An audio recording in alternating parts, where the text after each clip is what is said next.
Hola, hoy, amigos de CNT Escucha, vamos a un país muy interesante. Un país que está catalogado como uno de los pequeños países, pero grandes países, que a su vez está dentro de una enorme nación, o al lado de una enorme nación, que la separa un río, que es el Río de la Plata. Creo que ya habrán podido descubrir que estamos hablando de Uruguay. Uruguay, la ciudad donde Montevideo marca los estándares durante muchos años del progreso y de todo lo que tiene que ver con la cultura. Y mucho más allá nos encontramos con la provincia de Maldonado, donde hoy tenemos al intendente de Maldonado, un gran hombre que tiene una formación periodística importante y una formación política mucho más importante todavía, con 20 años de función pública. Este hombre, que me permito el lujo de darlo ahora, se llama Martín Laventure. Martín, bienvenido a CNT Escucha. ¿Qué tal? Bueno, un gusto estar con ustedes. Una pequeña aclaración, no soy el intendente de mi departamento, el intendente es Enrique Antía, soy el director general de turismo, pero todos los demás datos, tal cual tú los mencionabas, las características de nuestro país, la característica de nuestro departamento, provincia, y que llevo ya unos cuantos años sí en la función pública, en esta actividad tan linda, la mayoría de ellos, como es el turismo. Dentro de vuestro departamento, de vuestra intendencia, está Punta del Este. Punta del Este quizás es la ciudad más conocida de el Uruguay. Yo creo que en ocasiones desbanca a la capital, porque es la capital, digamos que es la ciudad deseada, ¿no? Entonces, dinos qué ciudades están dentro de vuestra intendencia, camino desde Montevideo hasta vuestra intendencia y hasta vuestra ciudad más importante, que es Punta del Este. Bien, como tú decías, Punta del Este, mi ciudad o nuestra ciudad, es una marca registrada que incluso trasciende las fronteras del propio país. Es más conocida Punta del Este como marca que a veces el propio Uruguay. Uruguay está dividido en 19 departamentos o provincias, Maldonado es una de ellas. A su vez, el departamento está dividido en 8 municipios, uno de ellos es el de Punta del Este. Estamos a 140 kilómetros de la capital, todo aquí es muy cerca. Y bueno, y nuestro departamento tiene, como bien decíamos, a Punta del Este como principal ciudad turística del Cono Sur, pero también otros destinos turísticos muy interesantes como Piriápolis, que es un destino de características europeas, una ciudad que fue creada en su momento incluso a imagen y semejanza de los principales balnearios europeos. Y tenemos también una costa muy amplia que desde Montevideo hasta el límite con Brasil tiene costas oceánicas que son muy valoradas por todos. Así que nuestro departamento limita con el departamento de Canelones, con el departamento de Rocha en esa franja costera, conformando ese litoral muy, muy apetecido por todos. Bueno, ahí tú acabas de nombrar una ciudad para mí mítica en Uruguay. La ciudad que tiene el hotel más emblemático desde mi punto de vista de Uruguay, es un templo templario, convertido, mejor dicho, es un hotel diseñado y construido como un templo templario, un paseo marítimo que es parte de ese conjunto residencial. Y vamos a hablar de la historia vuestra en vuestra intendencia, porque realmente no es Punta del Este el primer destino turístico del Uruguay o el que se concibió en el siglo XIX, a finales del siglo XIX, como el destino turístico donde se pretendía que los argentinos y que los turistas de otros destinos pudiesen tener un lugar especial. Y estamos hablando de Piriápolis. La ciudad de Piria, que fue el arquitecto, a su vez, de Montevideo. Entonces, háblanos de Piriápolis, por favor, y cómo enlazamos Piriápolis después con Punta del Este. Bueno, tú lo definiste muy bien, ¿no? Piriápolis, obra de ese gran hombre que fue Francisco Piria, destacado en un montón de actividades y que concibió Piriápolis como un balneario, como decíamos antes, a imagen y semejanza de los principales balnearios europeos, así lo concibió, así lo diseñó. con el correr del tiempo se consolidó como tal, paralelamente y fundamentalmente al influjo de familias argentinas que comenzaron a venir a Punta del Este, hubo un crecimiento muy importante de Punta del Este, pero son los dos íconos del turismo del país, sobre todo el turismo de sol y playa, a muy poca distancia uno de otros, y los dos con un desafío importante por delante, que es el desafío que nos hemos planteado para este periodo, que es poder demostrar que cualquiera de los dos destinos es más que los 30, 45, 60 días de sol y playa, que es lo que nos permite nuestro clima. Hay muchísimos productos turísticos a desarrollar. Piriápolis particularmente tiene una rica historia en ese sentido, y Punta del Este va camino a lo mismo, diversificando su oferta. Así que bueno, estamos muy orgullosos que en nuestro departamento estén dos ciudades como Piriápolis y Punta del Este. Si definimos, yo podría definir desde mi punto de vista, y tú me dirás lo que te parece en sí, a Piriápolis lo definiría o bien por el Toro o bien por el hotel. Y ese trazado templario en todo, porque a fin de cuentas, vuelvo a insistir, creo que es un tema que nos podrías explicar también, es por qué Piriápolis es una ciudad templaria concebida como mapa templario en su diagramación de calles, y alguna anécdota del hotel que seguro que puedes tener, como la de la vajilla, que puede ser interesante. Pero también a Punta del Este la definiríamos como la ciudad de la mano, porque no hay nadie que se acuerde de Punta del Este y no recuerde una mano en la playa saliendo y emergiendo para dar la bienvenida a los turistas. Entonces, a partir de ahí, úneme las dos y háblanos un poco de las dos como ese espíritu de algo más de sol y playa. Cómo no, tú lo definías muy bien, digo, las características.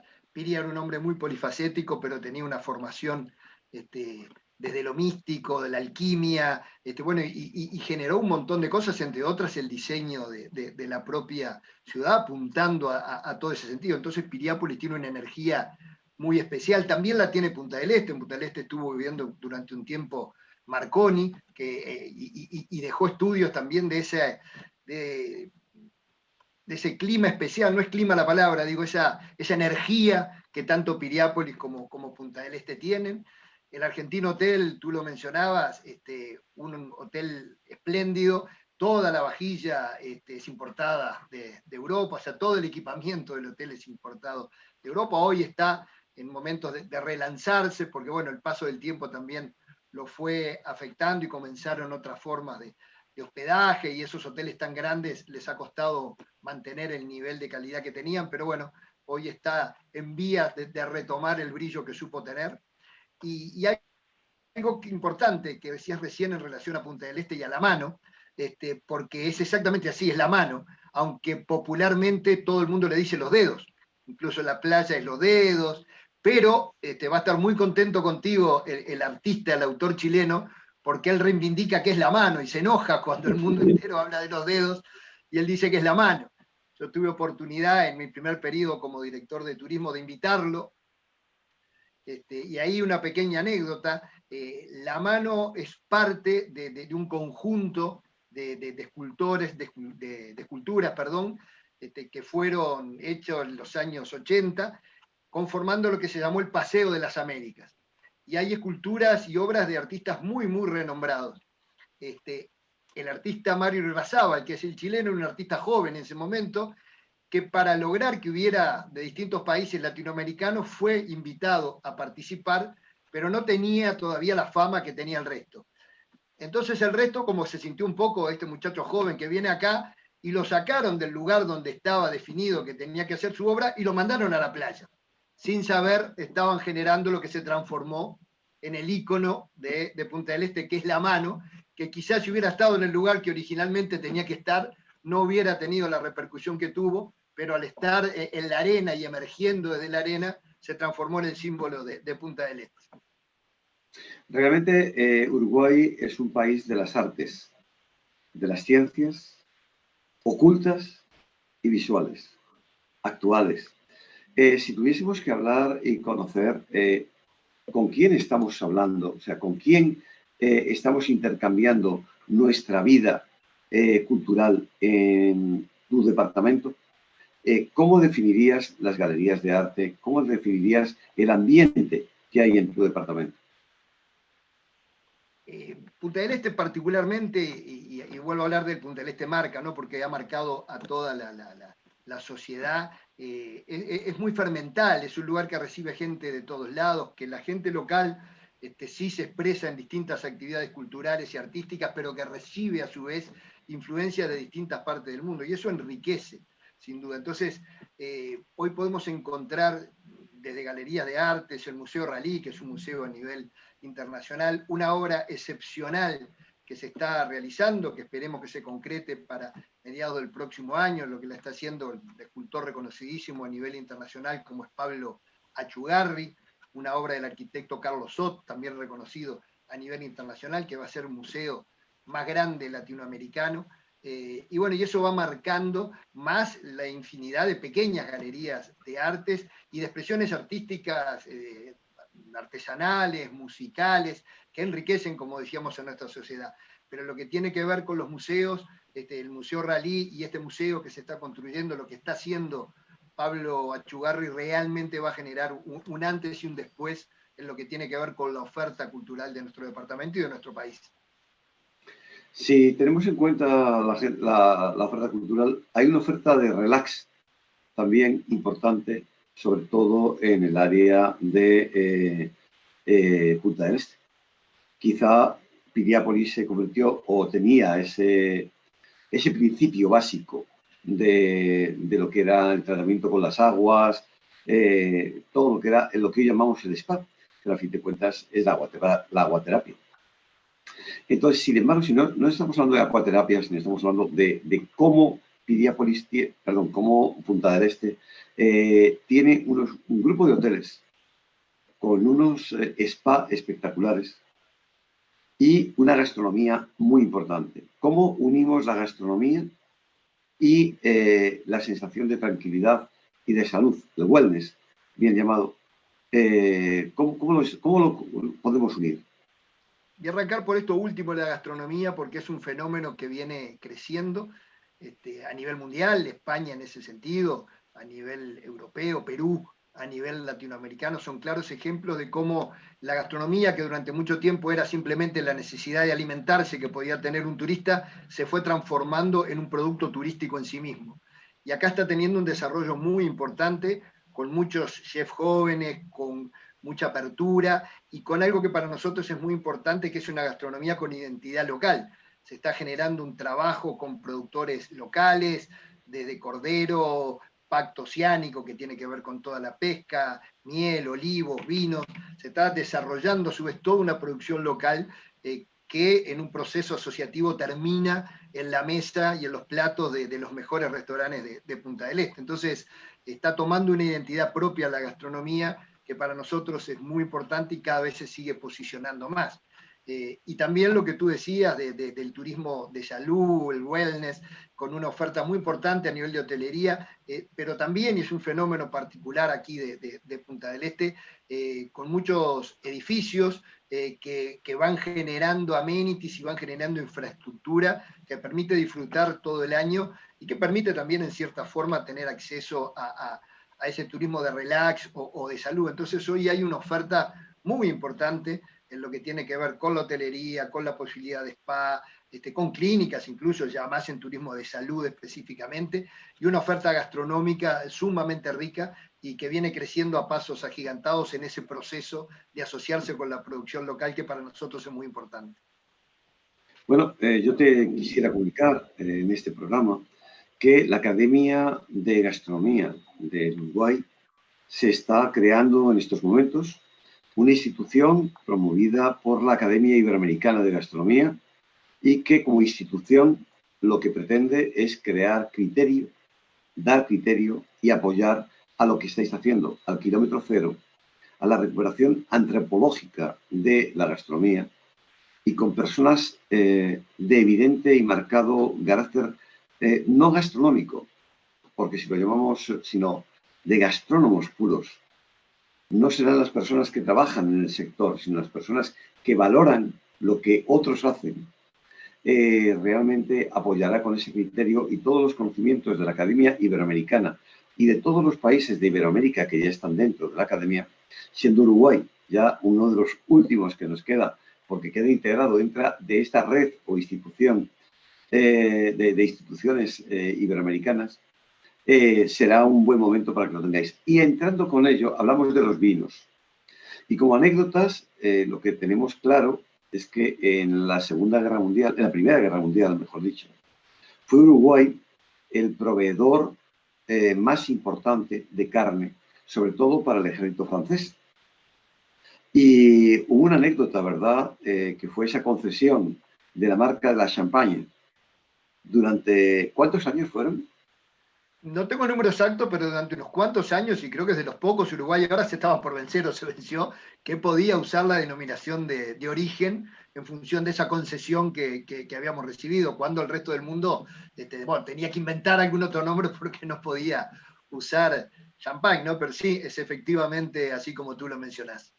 Bueno, fueron 90 años de concesión en los que, como pago a la carne entregada por el Uruguay a las tropas francesas, y al no poder pagar el país en aquel momento esa cantidad, lo que concedió como privilegio, como garantía y a su vez como agradecimiento, fue el gobierno francés dio por primera vez y única vez en la historia la concesión de la marca Champagne. Y eso en vuestra provincia tuvo también una importante fuerza, porque Piria tuvo unas vides en la falda de su castillo, en la falda de su casa, enfrente de su castillo, que creo que hoy tienen unos italianos, ¿no? O algo así, que están poniendo en marcha. ¿Cómo fue ese fenómeno y cómo está funcionando el vino en vuestra provincia, en vuestra intendencia? Está funcionando muy bien. Históricamente, el desarrollo de vitivinicultura en Uruguay se dio en Montevideo y Canelones, sobre todo en Canelones, y hace relativamente pocos años comenzó en nuestro departamento, pero se descubrió un terroir espectacular. Y hoy estamos compitiendo a primer nivel con inversiones muy importantes de bodegueros argentinos, también uruguayos que se han reconvertido, extranjeros. Paralelamente, todo lo que tiene que ver con los olivos, el aceite de oliva es sumamente reconocido. Y bueno, y el otro día conversábamos justamente con alguien muy reconocido aquí en nuestro país, como Sergio Puglia, que es un periodista así especializado además en todos temas turísticos y gastronómicos, tiene una escuela de hotelería, y él comentaba algo que era una realidad hace no tantos años, que el argentino cuando venía a veranear aquí a Punta del Este se traía sus vinos porque encontraba que los vinos uruguayos no tenían la calidad bueno, que a ellos les gustaba. Hoy, de un tiempo a esta parte, se llevan los vinos uruguayos cuando vuelven. O sea que ahí claramente hay una demostración de lo que ha crecido, particularmente con una variedad importante, pero sobre todo el Tanat como más representativo de lo que es aquí el Uruguay, pero particularmente Maldonado ha tenido un desarrollo muy, muy importante en ese sentido y que sigue creciendo a lo largo de todo el departamento.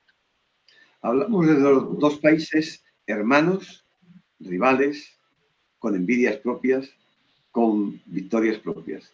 Tango, carne, asado y vino. Y fútbol. Tres. Dejemos el fútbol, que ese ya es una pelea diferente. Evidentemente no hablaremos del estadio, ni hablaremos de quién ganó el primer mundial. No. Solamente podemos decir que, bueno, si quieres ya para redondear, porque mientras hay dos formas de que las personas estén juntas y unidas, ¿no? También el fútbol es una de ellas, evidentemente, y después de que el fútbol está en marcha, termina el fútbol y hay un buen asado que te espera, tienes un buen vino para celebrarlo o para enjuagar las penas. Que también puede pero siempre un buen vino ayuda, para festejar o para llorar, pero ayuda. Exactamente. Entonces, y entonces después un buen baile con un tango que unos dicen que es de uno y otros dicen que es del otro. Pero al final... Es rioplatense, es rioplatense. Es rioplatense, exactamente. Solamente hay un río que los separa y que se comparte por dos países, ¿no? Aunque algunos cortan los puentes en algunas ocasiones y es un castigo para decir que el río es mío. Pero hablando de esta parte noble de la gastronomía, tenéis en ese kilómetro cero establecido una denominación de origen de algún producto ya? No, no, es un tema que es interesante, digo, y que tenemos que ver, pero todavía, por lo que tengo entendido, quizá me equivoco, pero todavía no. Pero bueno, apuntamos a eso porque, y creo que queda demostrado con lo que decíamos antes de Champagne, o sea, lo que importa realmente la marca y si la denominación de origen, lo que valoriza un producto, ¿no? Y una cosa que es también fundamental en este momento. No vamos a hablar de la pandemia, porque si hablamos de pandemias hablamos de malas cosas. Vamos a hablar de las buenas cosas, porque el futuro está abierto para todos. Háblame de los precios, háblame de las facilidades, porque vuestra intendencia es quizá la más cara de todo el Uruguay. Pero, ¿cómo se maneja, en lugar de cara, vamos a llamarla costosa? Ah, y hasta O eso de me gustó precio, más. o de precio más alto, para que no sienta a nadie herido con esa. Vamos a ver qué es la intendencia digamos, o las ciudades con el precio más elevado en cuanto al producto que ofrecen. Sin embargo, una relación calidad-precio muy interesante. Hablamos de cuánto debe gastar un turista. Un turista medio.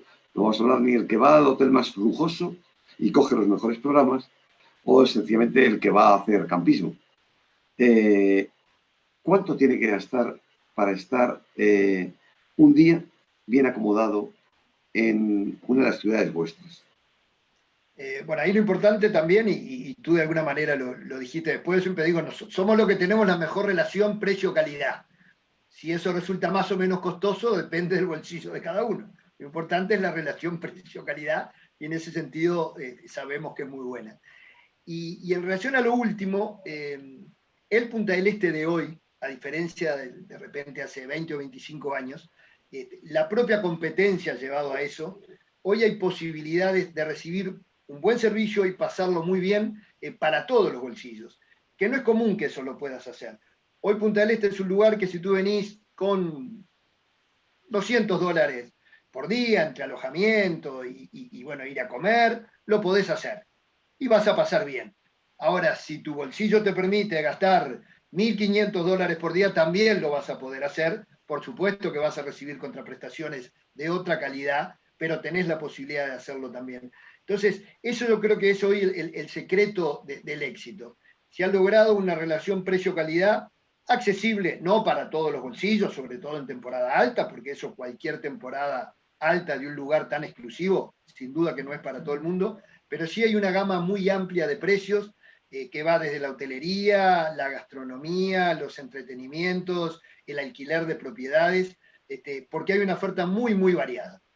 Depende de la zona, depende de la calidad de los servicios que se contraten, pero hoy no te podría hablar de un promedio.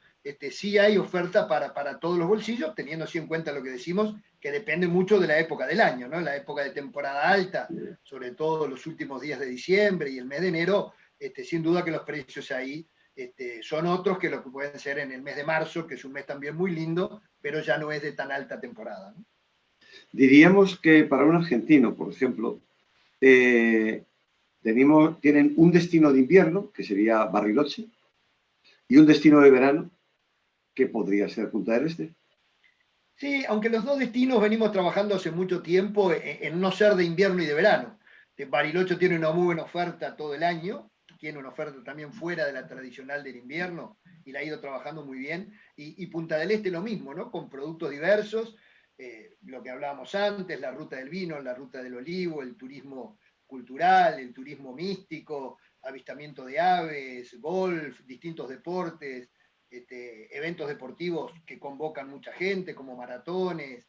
Entonces, estamos tratando justamente de dejar de ser lugares safrales para ser lugares todo el año, y con una característica también Punta del Este, Uruguay particularmente, pero Punta del Este, Uruguay generalmente, perdón, pero Punta del Este en forma particular, de mucha gente que se está viniendo a radicar en forma permanente o semipermanente.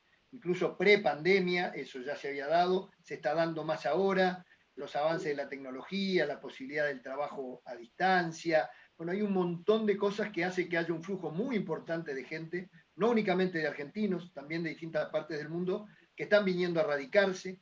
Hoy hay una oferta educativa desde nivel primario hasta nivel terciario muy bueno, muy amplia. Hay una mejora muy importante en el sistema de salud. Entonces, estamos en ese proceso de dejar de ser un balneario para transformarnos en ciudades con gente todo el año, con el desafío de no perder la esencia del balneario.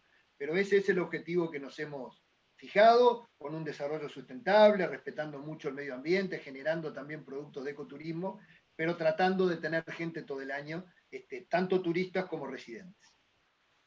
En estos momentos y durante esta época que se ha pasado de pandemia y que se está pasando, evidentemente, teniendo en cuenta la cercanía con Brasil y con Argentina, dos países infectados gravemente por la pandemia, ¿cómo repercutió en Punta del Este esta situación?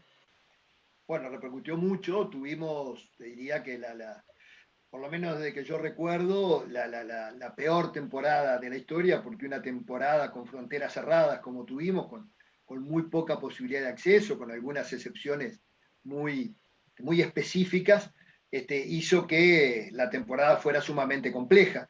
Una decisión que fue muy dolorosa para el gobierno, también para nosotros, pero que era comprensible dada la situación de no permitir el ingreso de extranjeros. Y bueno, fue una temporada basada en el turismo interno, que es limitada, nuestro mercado es limitado, pero bueno, que se pasó con dolor, con sufrimiento, con mucha, mucha colaboración de todo el sector privado, comprendiendo la situación y adecuando sus precios, pero fue una temporada sumamente difícil. Hoy la expectativa que tenemos es que el día después y el mundo post pandemia, que esperemos que estén más temprano que tarde ya, ya vigente, bueno, las cosas bien que hizo Uruguay o que viene haciendo hace mucho tiempo se vean reflejadas en un movimiento importante para los próximos meses.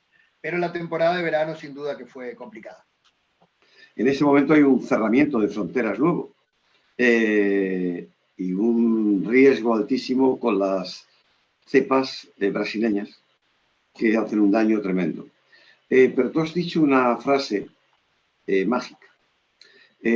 Los empresarios adaptaron sus tarifas a las necesidades del país. El turismo interno, la movilidad restringida y la otra movilidad, que es la que tenemos que ver. ¿Cómo han podido los uruguayos, con un nivel de vida mucho más bajo en este momento, porque también no solamente el turismo, sino todo se ha visto afectado, cómo han salido de la capital y se han desplazado hasta vuestro departamento, hacia Punta del Este, a tomar unas vacaciones o a salir los fines de semana? Porque vuestra ciudad es una ciudad también de fin de semana. Entonces, ¿cómo se ha hecho eso? Y bueno, el gobierno desde el primer momento, y hay una frase del presidente de la calle Pou que marcó la manera que entendía debía enfrentarse esto, que es el uso de la libertad responsable. O sea, Uruguay en ningún momento tuvo cuarentenas obligatorias, en algunos momentos tuvo una movilidad más restringida, con muchas actividades que no se podían hacer, pero a medida que se fue conociendo las características de la pandemia, se fueron abriendo y siempre se apeló a ese uso responsable de la libertad que cada uno teníamos, sobre todo a medida que se aprendía lo que se podía hacer y lo que no. Y bueno, y esa ha sido la tónica. Siempre hay excepciones, pero en general la gente ha entendido, se cuida, trata de evitar las aglomeraciones, trata de no ir a lugares donde no se cumplen con los protocolos. Siempre hay excepciones que no se pueden entender. Un día sí y otro también hay que disolver fiestas clandestinas o disolver determinadas actividades porque no cumplen con los protocolos, pero son las excepciones. En general, el conjunto del pueblo uruguayo, empresarios, trabajadores, gente común, ha colaborado. Hoy estamos en un momento difícil, después de un año y pico, sin duda, que cada vez es más complejo, pero también y paralelamente a eso Uruguay está vacunando muy bien. Hoy están los primeros lugares del mundo en el ritmo de vacunación, creo que está primero ya en relación a su cantidad de habitantes, y viene eso manejándose muy bien. Paralelamente a eso estamos en los peores días de la pandemia, porque hasta la propia vacunación llevó a un afloje pensando que que ya estaba la vacuna y que con eso alcanzaba. Y bueno, y hoy tenemos una realidad de venir muy bien con la vacunación, pero que no se puede aflojar con las medidas porque tenemos 2 o 3 meses por delante todavía muy complejos. Esperamos, y así lo manifestaron las autoridades de gobierno, que para agosto, septiembre, Uruguay ya haya alcanzado prácticamente el 70-80% de su población vacunada, y bueno, y ahí ya poder decir que lo del coronavirus es un recuerdo. Hablamos de la temporada alta y la temporada baja. Para los televidentes que nos ven, para los internautas que nos escuchan y nos ven también, hay una explicación que tenemos que darles, ¿verdad? Estáis en el cono sur. Por lo tanto, lo que significa es que nosotros entramos en primavera en Europa y ustedes entran en invierno. Exacto. O sea, ahora comenzamos el invierno. Ahora van a comenzar la época más dura de las que ustedes pueden tener quizá, ¿no? Porque si era duro antes, ahora se cuadruplica. ¿Qué medidas toma su intendencia para el apoyo a los empresarios locales turísticos? ¿Y qué medidas para la promoción turística de su región en el país? Hay medidas que se anunciaron en estos días que tienen que ver, una vez terminada de alguna manera la temporada alta, visto el comportamiento de los contribuyentes y la realidad de cada sector, se tomaron una serie de medidas de estímulo, de exoneraciones impositivas, de facilidades para el pago también de algunos impuestos para los sectores más perjudicados, la hotelería, el transporte turístico, la gastronomía en menor medida, porque la gastronomía se defendió un poquito mejor, y también para aquellos contribuyentes extranjeros o uruguayos, en el caso de extranjeros que no pudieron entrar y tenían dificultades también para pagar sus impuestos, en el caso de contribuyentes locales por no haber podido trabajar. Entonces, bueno, justificando adecuadamente esas razones, va a haber facilidades en lo que tiene que ver con el pago de sus impuestos. Después, por el propio sistema impositivo de Uruguay y que somos un país unitario, otras medidas de estímulo que ha habido y unas cuantas corresponden al gobierno central, porque en términos impositivos las intendencias recaudan exclusivamente o prácticamente lo que se llama contribución inmobiliaria, que es el impuesto sobre las propiedades. Todo el resto de la parte impositiva es del gobierno central, que tomó desde el primer momento medidas de estímulos al consumo, facilidades también para los empresarios. Y bueno, hoy estamos sí en esa situación también de estar entrando al otoño, pero lo que decíamos al principio, como viene muy acelerada la vacunación, tenemos esperanza que para cuando comience el invierno ya haya una parte muy importante de la población, sobre todo la que está más en situación de riesgo, que ya esté vacunada e inmunizada. Si hablamos de, ya en los pocos minutos que nos quedan de programa, me gustaría que nos hables de las ferias internacionales a las que vais a acudir. Primero Fitur, que es la más cercana. ¿Este año vais a intentar ir a Fitur?